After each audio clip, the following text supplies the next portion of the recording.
ग्वालियर में मध्य प्रदेश पुलिस मुख्यालय ने अपराधों की समीक्षा कर दावा किया है कि प्रदेश में अपराध का ग्राफ तेजी से नीचे गिरा है।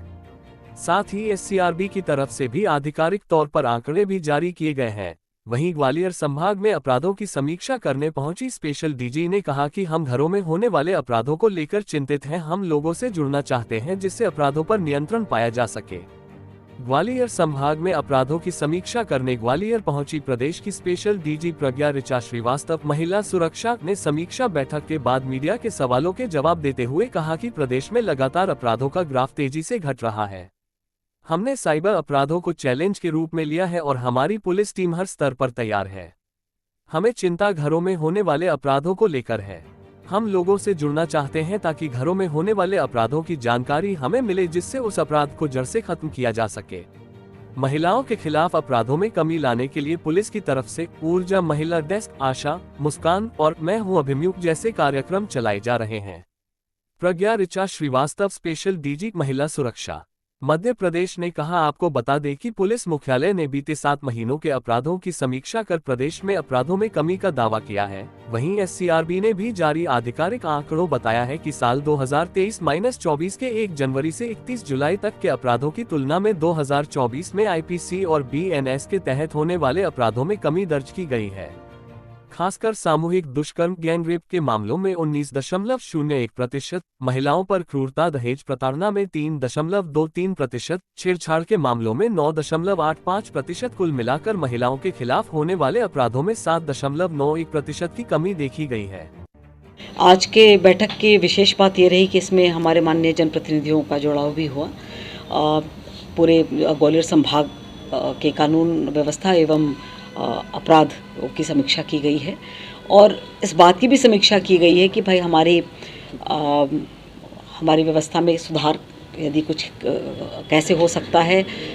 हमारे जो माननीय जनप्रतिनिधि थे उन्होंने भी बहुत सारे सुझाव भी दिए और बहुत सारी बातें उठाई जिनका कि हम लोग निराकरण करने का पूरा प्रयास करेंगे, समुचित प्रयास करेंगे। मैम, अपराधों में ऊर्जा डेस्क, ये ऐसा है कि जो अपराध सड़क पर हो रहा है या किसी पब्लिक स्पेस में हो रहा है उसके लिए तो ठीक है, मैं मानती हूँ कि हम लोग बिल्कुल हमें तत्परता से और जिम्मेदारी हमारी है, पर कुछ अपराध जो घरों के अंदर हो रहे हैं उनके लिए तो हमें सहयोग चाहिए और उस सहयोग की अपेक्षा हम अपने इन कैंपेन्स के माध्यम से करते हैं।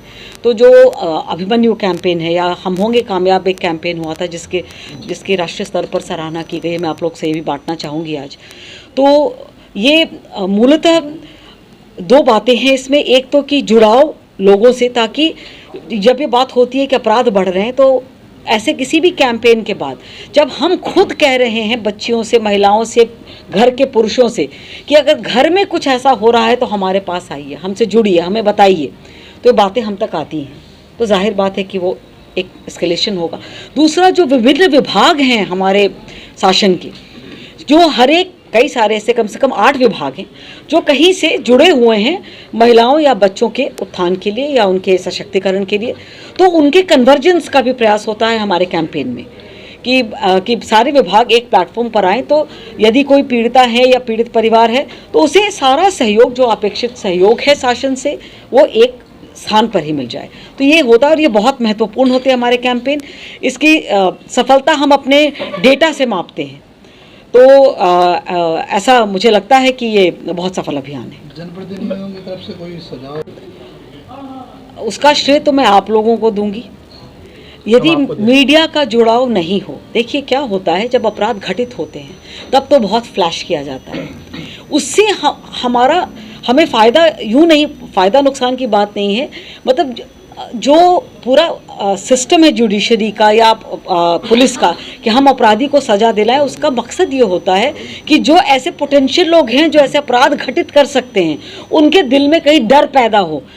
तो ये तब होता है जब सज़ा मिलती है और ये हम आपके माध्यम से जब आप इसको प्रकाशित करते हैं कि भाई ये घटना घटित हुई, ये त्वरित 24 घंटे में ये पकड़ गए, इनको बेल नहीं मिला, इनको फला हुआ, ये इतने महीनों से, सालों से जेल में है, तो वो जो एक ऐसे तमाम प्रकरण हुए सिर्फ इस संभाग में नहीं, अक्रॉस द स्टेट, जहाँ कोई बड़ी घटना हुई और 24 घंटे में, 48 घंटे में, मतलब ना केवल त्वरित कार्रवाई हुई, हफ्ते भर में चालान भी हो गया और महीने 2 महीने में कोर्ट में भी कार्रवाई। ये जो त्वरित कार्रवाई होती है इससे फ़र्क पड़ता है। और जो नया अपना जो BNS भारतीय न्याय संहिता और BNSS आया है उसमें कोर्ट के लिए भी है कि उन्हें 2 महीने में बिना बार बार सुनवाई किए हुए जो प्रोसीजर होता है तो 2 महीने में उनको जजमेंट देना है। तो इन सब की वजह से शायद कहीं कसावट आई है। और कुछ तो मैं ये कहना चाहूँगी कुछ जागरूकता भी आई है लोगों में, उससे भी कई अपराध कम होते हैं।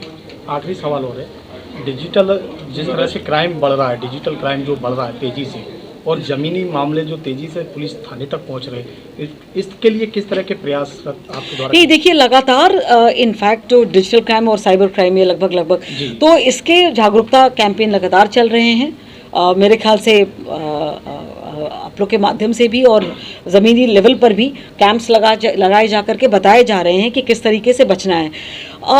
ये बड़ा चुनौतीपूर्ण काम है क्योंकि एक तरफ तो हम फ़ायदेमंद है डिजिटाइजेशन सभी के लिए, और दूसरी तरफ इसके जो दुष्परिणाम हैं वो भी दिख रहे हैं। लेकिन ये मैं आपको बता सकती हूँ कि इस चुनौती के लिए हमारा साइबर सेल भी तैयार है, हमारी पुलिसिंग भी इसकी तैयारी कर रही है। जो ट्रेनिंग्स अभी हो रहे हैं, चाहे वो आरक्षकों की हो, सब इंस्पेक्टर्स की हो, DSPs की हो, उसमें एक ये मेजर कंपोनेंट के तौर पे जोड़ा गया है।